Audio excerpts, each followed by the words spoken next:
हरि ओम। सर्वेभ्यो नमो नमः। आज पांचवा और छठा सातवां तीन श्लोकों को पूरा करते हैं। पहले गा लेते हैं। हरित तरुणामणिया कुसुमावली समीर चालिता श्यान्मे वर्णिया नवमालिका रसालं मिलिता रुचिरं संगमनं शुचिपर्यावरणम् अचल बंधो खगकुल कलरव गुंजित वन देशम पुरकलरव संभ्रमित जनेभ्यो धृत सुख संदेशम चाकचिक्य जालम नो कुर्यात् जीवित रसहरणम शुचिपर्यावरणम् प्रस्तरतले रता तरुगुल्मा नो भवन्तु पेष्टाः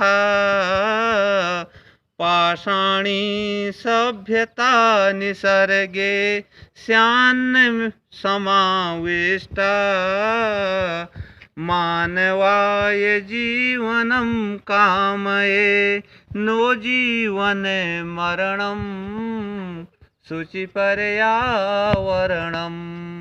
शुचिपर्यावरणम्। अस्तु। हरित तरुणाम, जो हरे भरे वृक्ष हैं, षष्ठी बहुवचन।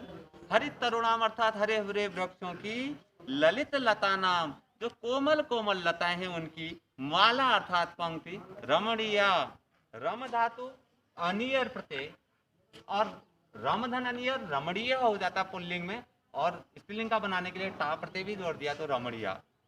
तो इसने कि जो हरे भरे वृक्ष हैं और कोमल कोमल जो लताएं हैं उनकी जो माला है, उनकी जो पंक्ति है वह रमणीय, वह रमण करने योग्य हो अर्थात मन को आनंदित करने वाली हो। कुसुमावली ही अर्थात पुष्पाणाम पंक्ति ही, कुसुमा नाम पंक्ति ही, कुसुम धन अवली ही अत्र दीर्घ संधि अकह सवर्णे दीर्घ इति सूत्रेण। जो फूलों की पंक्तियां हैं, श्रेष्ठ पंक्तियां, वो कैसी? समीर चालिता, समीर अर्थात वायु के द्वारा हिलाई जाती हुई, वायु के द्वारा चलाई जाती। चालिता चल धातु तो प्रत्यय, समीर अर्थात वायु से हिलाई जाती हुई फूलों की श्रेष्ठ पंक्ति का मैं वर्णिया, मेरे द्वारा उनका चुनाव किया जाए, मेरे द्वारा उनका वर्ण किया जाए। वर्णिया व्री धातु अनियर प्रत्यय वर्णीय हो जाएगा पुल्लिंग में। अत्र स्त्रीलिंग से शब्द अस्ति वर्णिया, तो ताप प्रत्यय लग गया। तो उन्होंने की जो फूलों की श्रेष्ठ पंक्तियां, वायु के द्वारा हिलाई जाती हुई फूलों की श्रेष्ठ पंक्तियों का मेरे द्वारा वर्ण किया जाए। नव मालिका रसालम मिलिता, मिलिता मिल धातु तो प्रत्यय और स्त्रीलिंग का बना मिलिता हो, मिलिता मिलितम, मिलिता बन गया तो टा प्रत्यय भी लगा दिया तो मिलिता। और जो नव मालिका है वह रसालम इत्यर्थ आम्र वृक्ष, आम के पेड़ से मिलिता मिलती हुई रुचिरम, रुचिरम संगमनम सात, तो ऐसे स्थान पर रुचिरम अर्थात सुंदरम, संगमनम मिलन सात हो। तो उन्होंने कहा कि जो नवमालिका है, नवमालिका के पौधे हैं, वृक्ष हैं, वो आम के वृक्ष से मिलते हुए ऐसे स्थान पर मेरा सुंदर रुचिपूर्ण मिलन हो। सूची पर्यावरण, अंत में कवि ने कहा कि पर्यावरण शुद्ध होना चाहिए, पर्यावरण स्वच्छ होना चाहिए। फिर कहा आई चल बंधो खगकुल कलरव गुंजित वन देशम। अरे बंधु बांधव, अरे मित्रों, चल चलो, चल मध्यम पुरुष एक वचन लोट लकार। अरे बंधु, अरे बंधु बांधव, अरे मित्रों, चलो इस महानगर से चलो, क्योंकि यह महानगर अत्यधिक प्रदूषित हो चुका है। तो कैसे स्थान की ओर चलो? जहाँ खग कुल कलरव, जहाँ पर पक्षियों के कुल अर्थात समूह से कलरव, उनकी ध्वनि से गुंजित वन देशम, गुंजायमान, उनके चहचहाट से गुंजायमान वन देश की ओर चलो। क्योंकि पूर्व कलरव जो नगर के कोलाहल से, इस महानगर में क्या है, पूर्व कलरव अर्थात इस महानगर का कोलाहल से संभ्रमित जनेभ्यो, ओ का विसर्ग हो जाएगा जनेभ्यो, संभ्रमित अर्थात भयभीत हुए लोगों के लिए धृत सुख संदेश, यह सुख संदेश धारण करने योग्य है। चाक चिक्य जालम नो कुर्यात धन जीवित रसरणम हो जाए, कुर्यात धन जीवित रसरणम।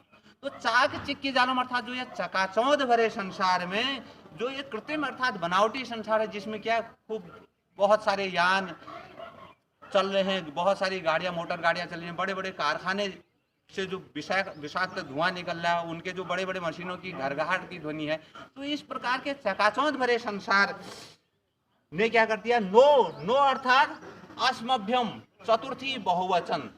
नो के तीन अर्थ होते हैं, एक तो द्वितीय बहुवचन, दूसरा चतुर्थी बहुवचन, तीसरा षष्ठी बहुवचन। तो उसने अस्मभ्यम हमारे लिए क्या है, जीवित रसणम, जीवन का जिसने रस चुरा लिया हो, जिसने इस जीवन का, इस महानगर के प्रदूषित वातावरण ने क्या कर दिया कि हमारे इस जीवन का रस को चुरा लिया है, उसका हरण कर दिया है। तो इसलिए अंत में कवि ने कहा, अरे बंधु बांधव, ऐसे स्थान को छोड़ करके, जिसने इस चकाचौंध भरे संसार को छोड़ करके जिसने हमारे जीवन का रस हरण कर लिया है, तो आप लोग आई बंधु चल, अरे बंधु बांधव चलो, खगकुल गुंजित वन देशम, पक्षियों के चहचहाट से गुंजित वन प्रदेश की ओर चलो। फिर अगले श्लोक फिर कहा कि शुचि पर्यावरण, पर्यावरण कैसा होना चाहिए, शुद्ध होना चाहिए। प्रस्तर तले लता तरुगुल्मा नो भवन्तु पिष्टा, और प्रस्तर तले अर्थात पत्थरों के तल पर, लता लताएं, तरु वृक्ष, गुल्मा अर्थात झाड़ियां, नो नो अर्थात आसमान हमको, भवन्तु पिष्टा हमें पीसने वाले हों। अब पीसने से तात्पर्य क्या है, ऐसे स्थान पर चलो जहां पर पत्थरों के तल पर वृक्ष हों, लताएं हों और झाड़ियां हों, और वो हमें आनंदित करने वाली हो। हमें पीसने से तात्पर्य यहाँ के पिष्टा भवन्तु, पिष्ट धातु तो प्रत्यय, पिष्ट धातु तो प्रत्यय, हमें पिष्टा भवन्तु अर्थात हमें पीसने वाली हो, अर्थात हमें आनंदित करने वाली हो। कैसे स्थान पर, जहां पर लताएं हों, वृक्ष हों और झाड़ियां हों। फिर बताया कि पाषाणी सभ्यता निसर्गे, निसर्गे अर्थात प्रकृत्याम, प्रकृत्याम प्रकृति में, पाषाणकालीन पथरीली, पाषाणी अर्थात पथरीली, जहां केवल पत्थरी पत्थर हो, ऐसी सभ्यता वाली, निसर्गे अर्थात प्रकृत्याम, ऐसी प्रकृति में समाविष्टा निस्यात अर्थात हमारा प्रवेश ना हो। अर्थात हम ऐसी जगह भी नहीं जाना चाहते हैं कि जहां पर वृक्ष ना हो, झाड़ियां ना हो, लताएं ना हो, पुष्प ना हो, पक्षियों की चहचहाट ना हो। तो कभी कहता है कि ऐसी प्रकृति में भी हमारा समावेश ना हो।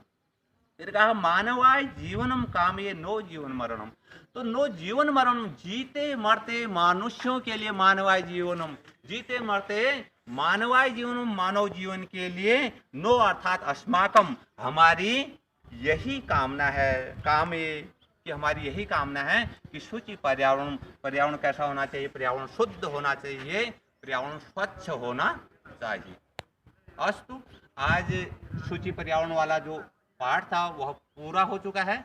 इसके बाद अभ्यास के प्रश्न उत्तर हम अगले दिन कराएंगे।